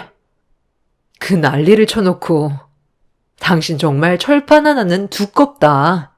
나보고 어머님 병수발을 들라고? 내가 태평하게 놀고 먹는 것도 아니고 똑같이 일을 하는 입장인데 나보고 어머님 병수발을 들라고? 이제야 왜 나랑 이혼하지 않으려는지 알겠네. 어머님이 중풍으로 평생 반신불수로 살아야 되니까 도와줄 손은 필요할 것 같아 나랑 이혼하지 않겠다는 거지? 나랑 이혼하면 어머님은 당신이 전적으로 모셔야 되는 거고 앞으로의 삶은 더욱더 어려워질 거 아냐. 이런 상황이 오기 전에 그럼 나한테 잘하지 그랬어. 나는 이미 마음이 떠나버렸는데 이제 와서 이혼하지 않겠다고 억지 부려봤자 달라질 게 있을 것 같아? 당신이 이혼을 안 해주겠다면 나는 소송으로 갈 거고 이런 집안에서 우정이를 키울 바엔 차라리 우리 부모님 밑에서 안정적인 환경 안에 사는 게 아이가 성장하는데 훨씬 더 많은 도움이 될 거야. 그러니 나를 붙잡을 생각하지 마. 당신이 아무리 노력을 하려 해도 우리 관계 더는 좋아질 수 없어. 이 집은 공동 명의인 거 알지? 당신도 빠른 시일 내에 짐 다 싸놓고 준비하고 있어. 조만간 처분해서 재산 분할해야 되니까. 나도 우리 관계가 이렇게까지 될지 몰랐는데 당신의 이기적인 행동들 때문에 이런 결과를 만들게 됐다는 게 참 안타깝다. 그러니까 옆에 있어줬을 때 잘했어야지. 조만간 법정에서 보는 게 빠를 것 같네. 남편과 한 공간에 있는 것 자체가 싫었던 저는 서둘러 집을 나왔고 남편과의 이혼 소송을 준비하기 위해 변호사와의 상담을 시작했어요. 아무리 좋은 관계를 유지하려고 노력을 해봤자 결국 결과는 똑같아질 것 같아 더는 고민을 하지 않았어요. 그렇게 이혼을 하기 위한 준비를 하고 있었는데 하필 그 시기가 회사 일이 바쁜 시기였었죠. 문제는 출장까지 잡혀 있어서 아이를 엄마한테 맡겨야 했었고 3일간 지방에 있어야 되는 신세라 엄마의 도움을 받고 있었습니다. 아빠도 지방에서 일을 하셨기 때문에 주말에만 올라오셨는데 그 사이 문제가 생기게 되었고 저는 급하게 짐을 챙겨 회사의 사정을 얘기한 뒤 다시 서울로 올라갈 수밖에 없었어요. 엄마가 건강검진을 받으셨었는데 의사가 정밀 검사를 해보는 게 좋을 것 같다고 하길래 저와 아빠 몰래 혼자서 검사를 받으셨던 적이 있으셨고 그 결과를 제가 출장 갔을 때 듣게 된 거였죠. 병원에서 좀 심각하게 보셨는지 바로 수술 날짜를 잡아야 한다는 말에 엄마는 저한테 먼저 전화를 하셨던 거였어요. 아빠한테는 상황 설명을 하지 않았던 건 위험한 일을 하고 계셨기 때문에 혹시라도 사고가 날까봐 주말에 오셨을 때 알려주기로 결정하셨던 것 같아 보였습니다. 제가 병원으로 가기까지 시간이 좀 필요할 것 같아 어쩔 수 없이 남편한테 전화를 걸어 상황을 설명했어요. 미안한데 당신 오늘 바쁘지 않으면 우리 엄마 입원 수속 좀 도와줄 수 있어? 내가 병원으로 가는데 시간이 걸릴 것 같아서 당신이 도와줬으면 좋겠는데? 참네. 우리 엄마 병수발 드는 것도 힘들어 죽겠는데. 지금 나보고 장모님 입원 수속 도와달라는 게 말이 되냐? 어차피 이혼하겠다며. 네 엄마 일 네가 알아서 처리해. 당신 말 참 웃기게 한다. 우리 엄마가 그동안 당신한테 어떻게 했는지 뻔히 알면서 그런 말이 나와? 꼴의 사이라고. 그래도 그간 얼마나 많이 신경을 써줬었는데 어떻게 그럴 수 있어? 이제 곧 남이라고 아예 모른 척 하겠다는 거야? 우리 엄마 갑상선 암이래.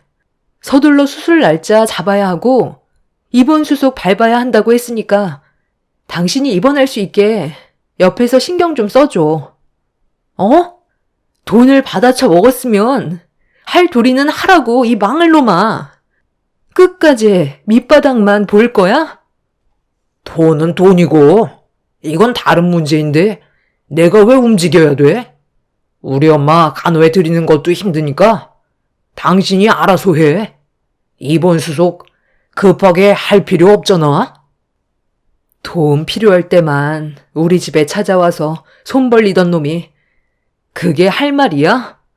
네가 나 몰래 사고치고 우리 부모님한테 찾아가서 빌린 돈 이번에 이혼할 때 전부 다 받아낼 거니까 그렇게 알아.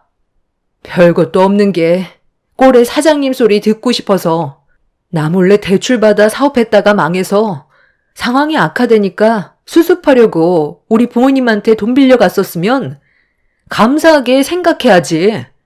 당신은 그걸 당연하게 생각했던 거네. 그러니까 이런 식으로 행동을 하는 거겠지. 충분히 당신 마음 알게 됐고 서둘러 이혼 준비할 테니 법정에서 보자. 지긋지긋했던 당신과의 인연 더는 엮이고 싶지 않아. 너는 나를 놓친 거에 대해 평생 후회할 거야. 엄마는 남편과 제가 전화한 사실을 모른 채 남편에게 전화를 했고 입원 수속 좀 도와달라고 부탁을 했었는데 정신 나간 남편이 저희 엄마한테 네 딸 노릇을 내가 왜 해야 하냐면서 막말을 퍼부은 뒤 끊어버렸고 그 말에 충격을 받은 엄마는 저에게 전화를 걸어 하소연하셨어요.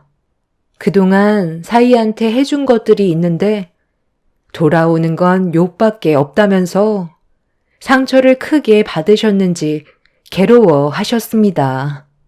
그 말을 들은 저는 화가 머리끝까지 올라온 상태에서 남편한테 다시 전화를 걸었지만 제 전화를 받지 않았어요. 절대로 용서하고 싶지 않았고 그 사람과 함께한 세월들이 너무 큰 후회로 밀려왔어요. 남편은 자기가 어려울 때는 저희 부모님께 손을 벌려 도움을 받았으면서 다른 것도 아니고 암 때문에 수술을 해야 돼서 입원 수속 좀 도와달라고 부탁한 건데 남편은 되려 저에게 더 큰 상처를 주었습니다. 사람이 한도 끝도 없이 변해가는 모습에 더는 실망할 것도 없었어요. 결국 그날 서둘렀지만 병원에 늦게 도착하게 되었고 엄마 혼자 입원을 하셨습니다.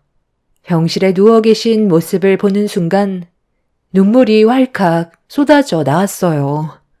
그렇게 엄마의 얼굴을 잠깐 본 뒤에 학원에서 끝날 시간이 된 제 딸을 데리고 가려는데 학원 앞에 남편이 서 있길래 서둘러 내린 뒤 남편한테 달려갔어요. 딸이 나오자마자 남편이 데려가려 하길래 딸의 팔을 낚아챈 뒤에 남편의 어깨를 밀어버렸습니다. 남편은 제 딸에게 밥 한 끼 사주고 싶어서 온 거라며 같이 시간도 못 보내냐고 화를 냈어요. 제 딸을 남편의 곁에 두고 싶지 않아 그 말을 무시하고 차에 태운 뒤 병원으로 향하게 되었죠. 이런 모습을 딸에게 보여주고 싶지 않았지만 그 자리에서 몇 마디 대화를 더 나눴다면 아마 딸이 보는 앞에서 제 손은 남편의 얼굴을 향해 날아갈 게 뻔했어요. 그래서 그냥 무시를 했었고 그렇게 병원을 다시 도착해 엄마와 앞으로 어떻게 해야 될지 대화를 주고받고 있었는데 남편이 저를 뒤따라왔는지 병실 문을 열고 상황을 살피면서 들어왔어요. 화가 머리끝까지 올라온 저는 남편을 끌고 조용한 곳으로 데리고 간 뒤 참고 또 참았던 화를 터뜨리고 말았습니다. 흥분한 저를 남편은 묵묵히 지켜보고 있었죠. 여기가 어디라고 와? 가서 너희 엄마나 챙겨. 너 같은 놈을 그래도 사이라고 전화해서 도움을 요청했던 건데 어떻게 우리 엄마한테 그런 말을 할 수가 있어? 네 딸 노릇을 내가 왜 하냐고? 아무리 우리가 막장으로 가고 있다지만 이건 아니지 않아? 그래도 당신을 믿고 살아온 시간이 8년인데 어떻게 그럴 수 있는 거냐고. 내가 아까는 제정신이 아니었나 봐.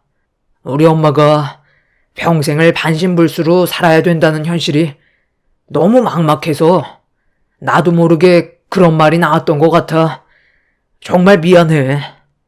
우리 아직 서류에 도장 안 찍었고 충분히 좋은 관계로 돌아갈 수 있어.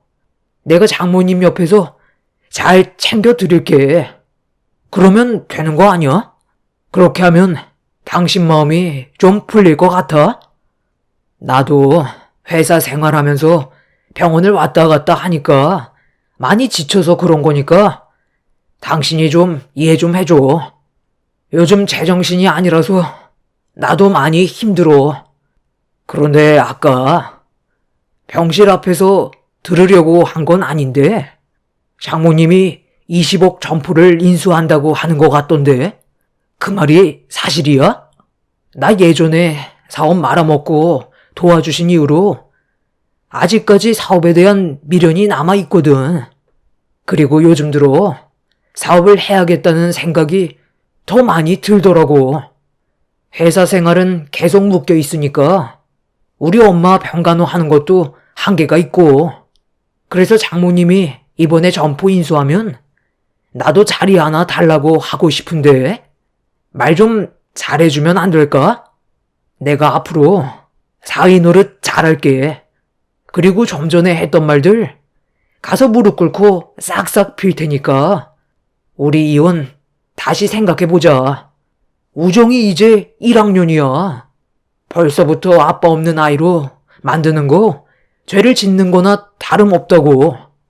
그러니까 우리 다시 예전처럼 좋은 관계로 돌아가자. 그래도 안 좋은 추억보단 좋은 기억이 훨씬 더 많았었잖아. 아까 우리 엄마랑 나눈 대화를 전부 다 듣고 있었니? 점포 인수한다니까 갑자기 나랑 이혼하고 싶은 마음이 싹 사라졌나 봐. 우리 엄마가 당신한테 전화해서 도와달라고 할 때는 네 딸 노릇을 자기가 왜 하냐고 상처되는 말을 거침없이 내뱉었으면서 우리 엄마 점포가 욕심이 나니? 너 정말 뻔뻔하구나. 그러니까 애초부터 잘하지 그랬어. 너는 보면 항상 앞날은 생각도 안 하고 일을 저지르는데 그게 문제야. 우리가 이혼하는 거에는 조금의 변화도 없으니까 중풍 걸린 네 엄마 아들 노릇이나 해. 다시는 우리 가족 앞에 나타나지 마. 네가 이혼 안 하려고 아무리 발버둥 쳐봤자 어차피 소송 들어가면 서류에 도장 찍을 수밖에 없을 거야. 괜히 일 복잡하게 만들지 말고 도장 찍고 깔끔하게 갈라서는 걸로 하자. 평생 중풍 걸린 네 엄마 병수발 들면서 잘 살아봐. 저는 가지고 있던 이혼 서류로 남편의 얼굴에 뺨을 날려 버렸어요. 자기가 원하는 대로 일이 진행이 되지 않자 불안했는지 제 앞에서 무릎을 꿇었습니다. 그 모습을 보는데 화가 더 치밀어 올라 머리채를 잡고 흔들어 버렸어요. 남편은 제가 뜯어 말리는데도 억지로 병실까지 들어와서는 엄마 앞에서 무릎을 꿇었습니다. 넙죽 엎드려 손이 발이 되도록 빌었지만 그 모습이 전부 자신의 이득을 위해 하는 행동이라는 걸 저와 엄마는 알고 있었기 때문에 병원 관계자의 도움을 받아 남편을 병실 밖으로 내쳐버렸어요. 그날 이후 몇 번이나 더 찾아왔지만 저희 가족은 남편을 받아주지 않았고 소송으로 밀어붙여 이혼 서류에 도장을 찍게 만들어 버렸네요. 아빠도 남편이 엄마한테 그런 막말을 했다는 거에 화가 많이 나셨는지 흥분을 가라앉히지 못하셨지만 이미 이혼을 하게 됐고 더 이상의 관계를 만들고 싶지 않아 우정이를 봐서라도 참으라고 말씀드렸어요. 지금 현재 엄마는 다행히도 갑상선 수술 결과가 좋아서 충분히 쉬어준다면 크게 문제될 건 없는 상태세요. 저희 가족은 안정을 찾아가고 있는데 효자인 척 하던 남편은 혼자서 버거웠는지 끝내 시모를 요양원으로 모셨다는 소식을 듣게 되었습니다.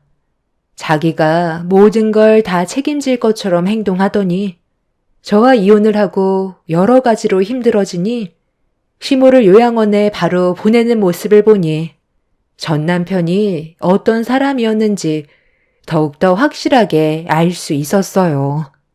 함께 살아온 세월이 적진 않았지만 지금이라도 헤어진 걸 다행으로 생각하며 앞으로 더욱더 열심히 살아가려고요. 제가 잘 돼야 그 사람이 더욱더 배가 아프지 않겠어요. 제 긴 사연을 들어주신 분들의 가정에는 행복만 가득했으면 좋겠습니다. 감사합니다.